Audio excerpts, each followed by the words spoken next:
Bienvenue sur Africa 24 dans cette nouvelle édition de l'Africa Tonight. Voici les titres de l'actualité. Les appels au calme se multiplient au Kenya, endeuillés par des manifestations violentes, des mobilisations initiées par l'opposition et interdites par les autorités. La semaine dernière, 23 personnes ont été tuées selon l'ONU. Réunion en Tunisie du Conseil supérieur de la Sûreté nationale, une session présidée par le chef de l'État Kais Saied qui est de nouveau revenu sur la migration clandestine, un phénomène qui attise les tensions notamment dans la ville de Sfax. Et puis focus sur la mise en œuvre du plan Sénégal émergent. Pour mener à bien ce projet ambitieux, les autorités misent notamment sur les partenariats publics-privés. Les détails à suivre dans ce journal. Mais tout d'abord, le coup d'envoi en Centrafrique de la campagne relative au référendum constitutionnel, une campagne qui s'étendra jusqu'au 25 juillet prochain. Le président Faustin Archange Touadéra avait remis le projet de nouvelle constitution à la direction nationale de la campagne référendaire le 10 du même mois. Un texte loin de faire l'unanimité dans les rangs de l'opposition. En signe de protestation à ce projet, le bloc républicain pour la défense de la Constitution a bravé ce 14 juillet l'interdiction de manifester prononcée par les autorités.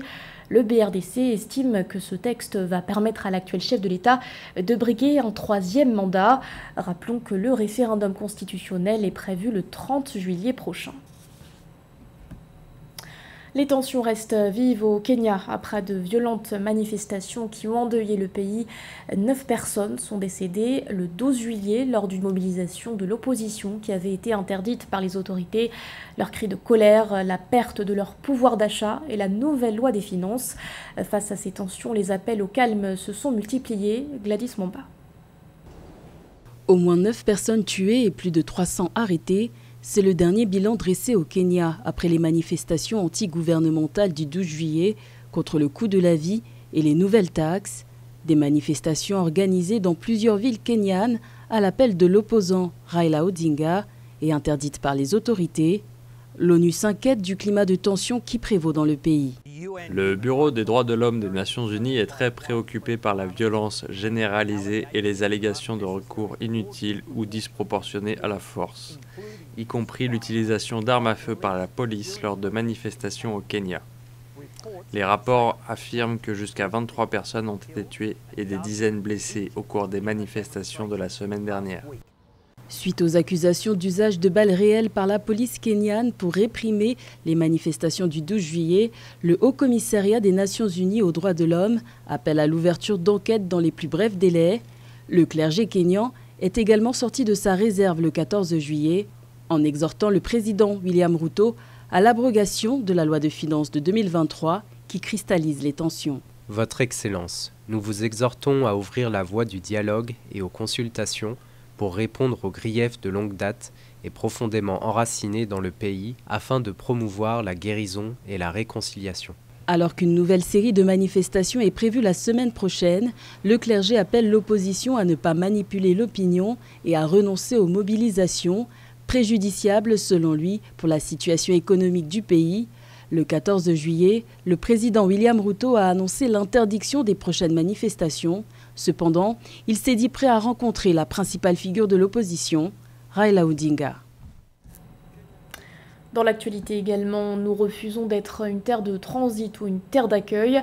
Ce sont les mots prononcés par le président tunisien Kais Saied ce 14 juillet lors d'une réunion du Conseil supérieur de la Sûreté nationale. Une déclaration est mise en réaction aux critiques dont il fait l'objet. Le dirigeant tunisien avait récemment tenu des propos anti-migrants, un discours qui avait par la suite provoqué de vives tensions dans le pays. En février dernier, le chef de l'État avait déclaré que la présence des migrants clandestins en provenance d'Afrique subsaharienne était source, je cite, de violences, de crimes et d'actes inacceptables. Des propos condamnés par l'Union africaine. Écoutons-le. Il ne s'agit pas de migration régulière, mais de migration forcée et organisée par certaines parties. Elle est encadrée par des réseaux criminels de trafic d'êtres humains et d'organes, qui visent non seulement à s'enrichir, mais aussi à déstabiliser le pays. Je le répète, nous sommes des Africains et nous sommes fiers de notre identité africaine. Mais nous refusons d'être une terre de transit ou une terre d'accueil. Malgré nos moyens limités, Les migrants trouvent en Tunisie ce qu'ils ne risquent pas de trouver ailleurs, en termes d'accueil et de prise en charge. Et ce, grâce aux efforts du Croissant Rouge, du peuple et de l'armée, ainsi que tous les services de l'État, et en l'absence totale des organisations internationales qui ne sont intervenues qu'à travers les médias. Et sachez qu'à Sfax, la situation des migrants originaires d'Afrique subsaharienne a été qualifiée de catastrophique par des ONG. Dans un communiqué, 28 ONG locales et internationales ont qualifié le discours de Kais Saied, je cite, de pousse au crime qui n'a fait qu'encourager les exactions et de graves violences à l'encontre des migrants. L'actualité, c'est aussi l'appel d'Ousmane Sonko au Sénégal. Le leader du PASTEF a invité ses partisans à un concert de casseroles pacifiques dans la soirée de ce samedi 15 juillet. L'enjeu de ce rassemblement, protester contre l'interdiction du meeting de son investiture prévue ce samedi. Une interdiction prononcée par le gouverneur de Dakar, Al-Hassan Sall, qui a évoqué des réels risques de troubles à l'ordre public. Le PASTEF a néanmoins investi son candidat à la présidentielle de février 2024. Une candidature cependant incertaine en raison de ses récentes condamnations. Le 1er juin dernier, Ousmane Sonko avait été condamné à 2 ans de prison ferme pour corruption de la jeunesse. Une sentence prononcée par la chambre criminelle du tribunal de Dakar dans l'affaire l'opposant à Adji Sarr. Ses ambitions présidentielles ont aussi été ébranlées avec sa condamnation en mai dernier pour diffamation. À noter que le Sénégal a lancé un mandat d'arrêt international contre Juan Branco, l'avocat d'Ousmane Sonko.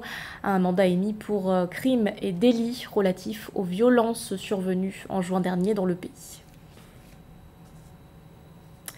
Et on reste au Sénégal où parallèlement les autorités poursuivent la mise en œuvre du plan Sénégal émergent, un programme ambitieux qui entend propulser le Sénégal au rang de pays émergent d'ici l'horizon 2035. Le PSE s'appuie notamment sur 3 piliers dont la transformation structurelle de l'économie ou encore le capital humain.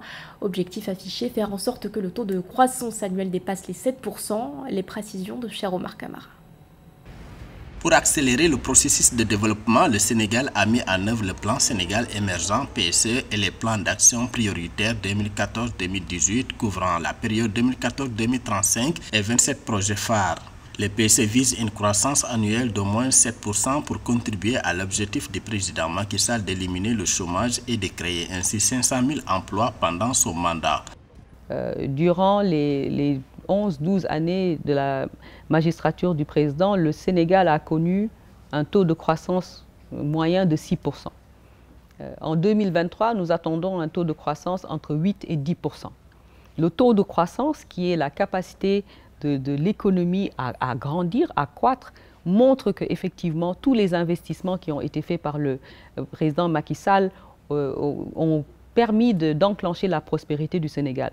Le Sénégal possède une vaste expérience des partenariats publics-privés et a mené à bien de nombreux projets dans plusieurs secteurs porteurs d'emplois.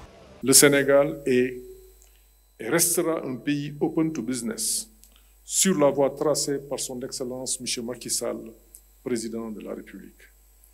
L'ambition collective qui nous amène est d'exploiter la stabilité politique du pays, son bon niveau de capital humain, ses dotations en ressources naturelles et son positionnement géographique enviable entre l'Europe, l'Amérique et l'Asie pour faire du Sénégal, dans un futur proche, une porte d'entrée incontestable pour les investisseurs internationaux en Afrique.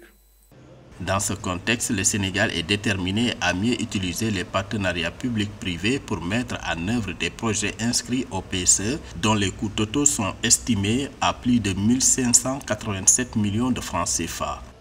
Avec les autorités, nous allons créer un hub financier pour toute la région qui pourrait effectivement structurer les financements qui vont faire que les produits qui vont rentrer dans la ZLECA pourront être transformés ici au Sénégal, structurés pour que notre économie, à partir du Sénégal, puisse s'étendre jusqu'au fin fond de l'Afrique. Parmi les différents projets qui devraient propulser l'économie, le développement des infrastructures, le port de Ndayane acté en 2022, ainsi que les premières phases des champs offshore de gaz et de pétrole prévus à fin 2023, devraient être les moteurs d'une croissance vigoureuse. Il est le premier pays africain à avoir été financièrement récompensé pour ses efforts liés à la protection de ses forêts. Le Gabon a reçu en 2021 17 millions de dollars pour avoir réduit ses émissions de CO2 entre 2016 et 2017. Un financement accordé par la Norvège via l'initiative pour les forêts de l'Afrique centrale. La préservation de l'environnement est un enjeu important dans les politiques publiques au Gabon. Des actions mises au compte de la volonté politique dont celle de l'actuel président Ali Bongo Ondimba. Le pays présenté comme le plus important réservoir de carbone au monde a mis en place un code forestier axé sur la gestion durable de ses ressources sylvicoles depuis 2001. Le Gabon est couvert à 88% par la forêt dont l'exportation des cônes de bois a été interdite en 2010. Dans cet écosystème, le Gabon consacre annuellement plus de 30 milliards de francs CFA à la gestion de ses 13 parcs nationaux. Le Gabon a adopté un code forestier qui rend obligatoire l'exploitation durable de nos permis forestiers. Donc nous avons transformé une industrie qui avait très peu de planification, très peu de science, dans une industrie où on va mesurer, identifier des millions d'arbres, on va calculer les prélèvements durables, il y a un bon suivi de ça. Donc, si on utilise du bois qui est prélevé dans une forêt gabonaise, en effet, c'est positif pour le climat. La forêt gabonaise absorbe 140 millions de tonnes de CO2 par an. En 2021, le Gabon est devenu le premier pays africain à capitaliser ses efforts en faveur de l'environnement. Dans le cadre de l'initiative pour les forêts d'Afrique centrale de l'ONU, le pays a reçu un financement de 17 millions de dollars. Par ailleurs, l'État d'Afrique centrale, en janvier 2023, a émis 90 millions de tonnes de crédit carbone dans un ensemble de 187 millions de crédits carbone certifiés par les Nations Unies. Pour le Gabon, sous la conduite du président Ali Bongo, il s'agit d'une niche pour le financement de sa transformation économique. Il faut réformer le pays sur le plan économique. On vient nous parler de beaucoup de choses, c'est vrai. On a fait, je dirais, la zone économique spéciale de l'Europe. On en parle tous les jours. On nous dit que de manière directe, des richesses supplémentaires à notre pays en nombre suffisamment important. Donc il faut effectivement apporter de la performance.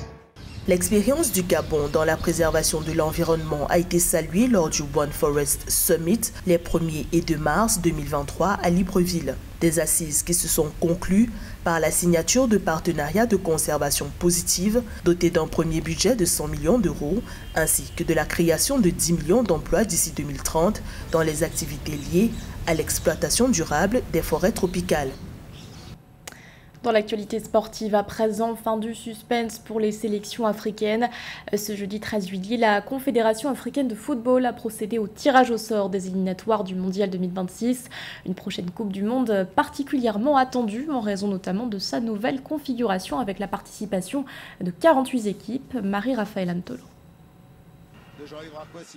Le chemin vers la Coupe du Monde pour les 54 équipes africaines a été présenté jeudi 12 juillet en Côte d'Ivoire. Contrairement aux qualifications précédentes, la Confédération africaine de football a établi un nouveau format de qualification pour 9 groupes de 6 équipes chacun en raison de l'augmentation du nombre d'équipes au tournoi. L'Afrique a désormais droit à 9 à 10 places contre 5 auparavant. Aujourd'hui, je suis vraiment heureux d'être arrivé ici en Côte d'Ivoire. Le travail est sérieux, l'investissement est conséquent. Selon les résultats du tirage au sort, l'Égypte se retrouve dans le groupe A aux côtés du Burkina Faso, de la Guinée-Bissau, de la Sierra Leone, de l'Éthiopie et de Djibouti. Pour le groupe B, c'est le Sénégal, vainqueur de la CAN 2022, qui est en tête de poule, suivi par la République démocratique du Congo, la Mauritanie, le Togo, le Soudan et enfin le Soudan du Sud. Le groupe C, quant à lui, compte comme équipe le Nigeria, l'Afrique du Sud, le Bénin, la Zambie, le Rwanda et le Lesotho. Dans le groupe D, l'on retrouve le Cameroun, le Cap-Vert, l'Angola, la Libye, le Swaziland et l'île Maurice. Le groupe E, quant à lui, est constitué du Maroc, demi-finaliste au Mondial 2022, de la Zambie, du Congo, de la Tanzanie, du Niger et de l'Érythrée. Dans le groupe F, l'on retrouve les Seychelles, le Burundi, la Gambie, le Kenya, le Gabon et la Côte d'Ivoire. Le groupe G est constitué de la Somalie, du Botswana, du Mozambique, de l'Ouganda, de la Guinée et de l'Algérie. de la Confédération africaine de football sous la présidence de Patrice Motsepe a fait des pas énormes pour ce qui est du football, du développement du football en Afrique, tant pour les hommes que pour les femmes. Dans le groupe H vont s'affronter Sao Tomé et Principe, le Libéria, le Malawi, la Namibie, la Guinée équatoriale et la Tunisie. Le Tchad, les Comores, la Centrafrique, Madagascar, le Ghana et le Mali occupent le groupe I. Les premiers de chacun des 9 groupes seront automatiquement qualifiés pour la Coupe du Monde 2026, prévue aux États-Unis, au Canada et au Mexique. Les qualifications vont se dérouler sur 2 ans, de novembre 2023 à novembre 2025. On clôture cette page sport avec la défaite de Ons Jabeur lors de la finale dames de Wimbledon. L'athlète tunisienne s'est inclinée ce 15 juillet face à la Tchèque Markéta Vondrousova en 2-7, 6-4, 6-4. C'est sa 3e grande défaite lors d'une finale de Grand Chelem après Wimbledon et l'US Open en 2022. Rappelons que la Tunisienne occupe actuellement la 6e place du classement WTA. C'était le journal de la rédaction. Merci de l'avoir suivi. L'actualité continue sur Africa 24.